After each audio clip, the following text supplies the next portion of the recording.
A educação deveria ser investimento prioritário em qualquer país. Afinal, não há crescimento econômico sem educação. Entretanto, aqui no Brasil a gente ainda tem uma cultura terrível de achar que investimento certo é aquele que a gente pode ver. Então a gente deixa de investir na educação para investir em outras coisas que realmente são necessárias, mas que em alguns momentos poderia esperar. Pense aqui rapidinho comigo. Se a gente estivesse investindo pesado na educação agora, em 20 anos a gente colheria os frutos desse investimento. E aí sim, aquela frase famosa: os jovens são o futuro da nação, faria sentido. Meu nome é Anderson Rabelo e você está no canal Um Monte de Letras. E esse é o quadro E se o tema fosse?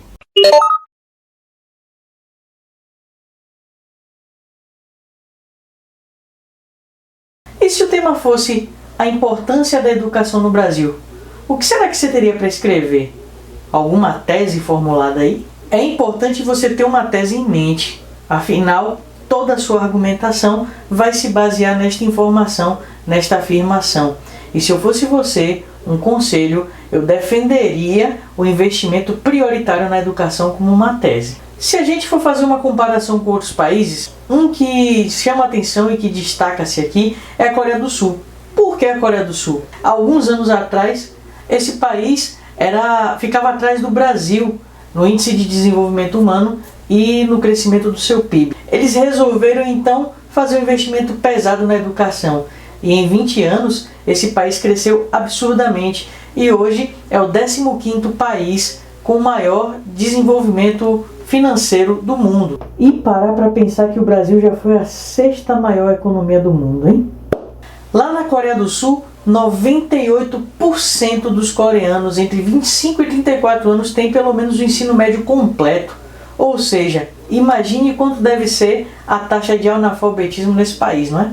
Já aqui no Brasil a gente sabe que alguns absurdos acontecem. E eu vou relatar alguns que eu sei daqui da Bahia, que é o lugar onde eu moro. Bom, nesse momento de pandemia a gente percebeu que houve um desnível social. Houve um desnível na educação brasileira também. Por quê? Muitas escolas ficaram sem aulas durante o ano de 2020 e voltaram agora em 2021. Aqui na Bahia, no mês de abril. Mas para poder cumprir o calendário, as escolas estão usando o quê? Estão fazendo o quê? Vão fechar o ano de 2020 até junho de 2021. Ou seja, voltou em abril, maio, junho, ou seja, 2 meses apenas de aula, fazendo parte ainda do ano de 2020. Aí você pode até achar que está se estendendo. Não está estendendo. Parou em março do ano passado. Então, a carga horária diminuiu bastante. E aí o que acontece? A partir de julho, começa o ano letivo de 2021 e, pasmem, acaba em dezembro. Imagine aí que loucura não deve estar passando na cabeça desses estudantes que estão na escola pública e que não estão conseguindo ter acesso a uma educação de qualidade, que é um direito humano e que é necessário para as nossas vidas, para o nosso crescimento, para o nosso colocamento no mundo, nossa forma de se posicionar no mundo. E digo mais, imagine um jovem de uma escola pública indo competir com um aluno da instituição privada, que não pararam as aulas, no máximo ficaram 2 semanas sem aulas. Então, imagine o desnível que não vai acontecer neste momento. Então, a gente não está investindo na educação como deveria, a gente não está pensando nos nossos estudantes e não está pensando nem no futuro do Brasil. E a gente insiste em dizer, quer dizer, nesse momento até deu uma diminuída, mas a gente escutava muito dizer que os jovens são o futuro do Brasil. Que futuro é esse que a gente não está conseguindo investir corretamente? Mas não para só aqui na educação básica não. Se você for parar para ver, agora no início de maio, a UFRJ anunciou que há possibilidade de fechar as portas. Imagine, é uma instituição federal, é uma instituição universitária, dizendo que vai fechar as portas. E aí você pode até me questionar: ah, Anderson, mas é só uma faculdade que vai fechar. Não é só uma faculdade, é uma universidade federal. Há muito tempo a gente via muitas pessoas que vinham do interior para as capitais, porque era somente lá que tinha universidade federal. E elas vinham para cá buscar esse estudo, se afastava das famílias em busca de um sonho. Hoje a gente tem algumas instituições federais pelo interior dos estados. Aqui na Bahia temos 4 instituições federais, sendo que 2 se desdobram em outras cidades.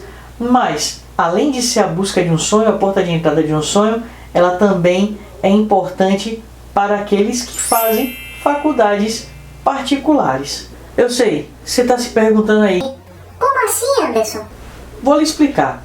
Enquanto a sua faculdade é somente uma faculdade, ela tem autorização para poder ter alguns cursos. Você ainda não tem aí nessa sua faculdade nem mestrado, nem doutorado, nem pesquisa alguma. Então, para você receber o seu diploma, você vai ter a assinatura do diretor da sua faculdade.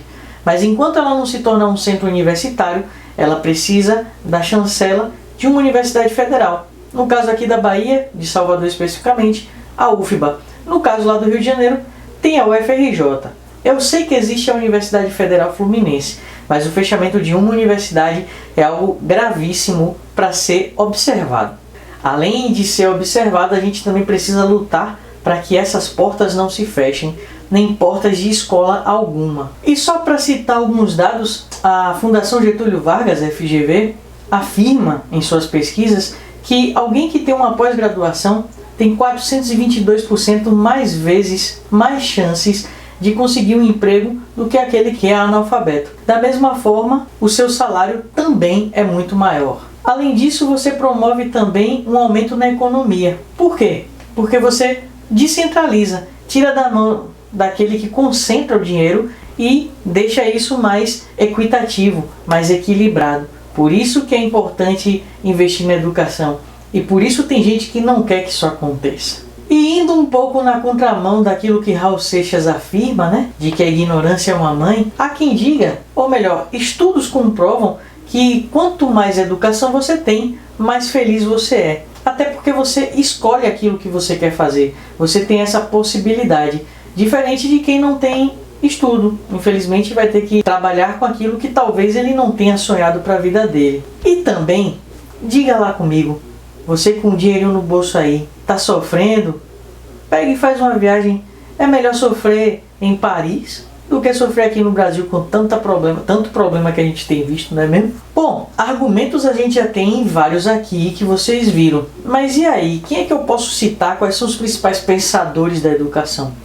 Eu trago 3 aqui para vocês, e o primeiro deles é aquele meu favorito, que é Paulo Freire, com a pedagogia do oprimido, que fala justamente do investimento na educação e da dedicação que a gente deveria ter com os nossos estudantes de acordo com o lugar de onde eles vêm.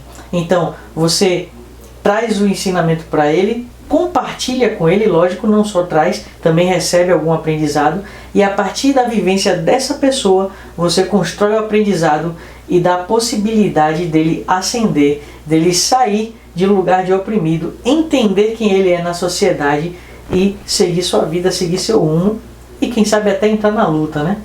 O segundo pensador que eu trago aqui é Anísio Teixeira, também pedagogo e, tal como Paulo Freire, reconhecido mundialmente. Ele fundou aqui na Bahia, aqui em Salvador, uma escola chamada Escola Parque, que foi e é referência para o mundo todo, numa forma diferenciada de educar. Vale a pena também dar uma lida nos ensinamentos dele, ok? E por último, um nome que é muito conhecido pelos professores e pedagogos, mas talvez não seja tão conhecido assim na boca dos estudantes, que é Dermeval Saviani. Ele que fundou lá no final da década de 70, início de 80, a teoria crítico-social dos conteúdos. Então, vale a pena também dar uma lida nisso aí, para trazer para dentro do tema. E aí você pode até estar se perguntando: E a proposta de intervenção, Anderson?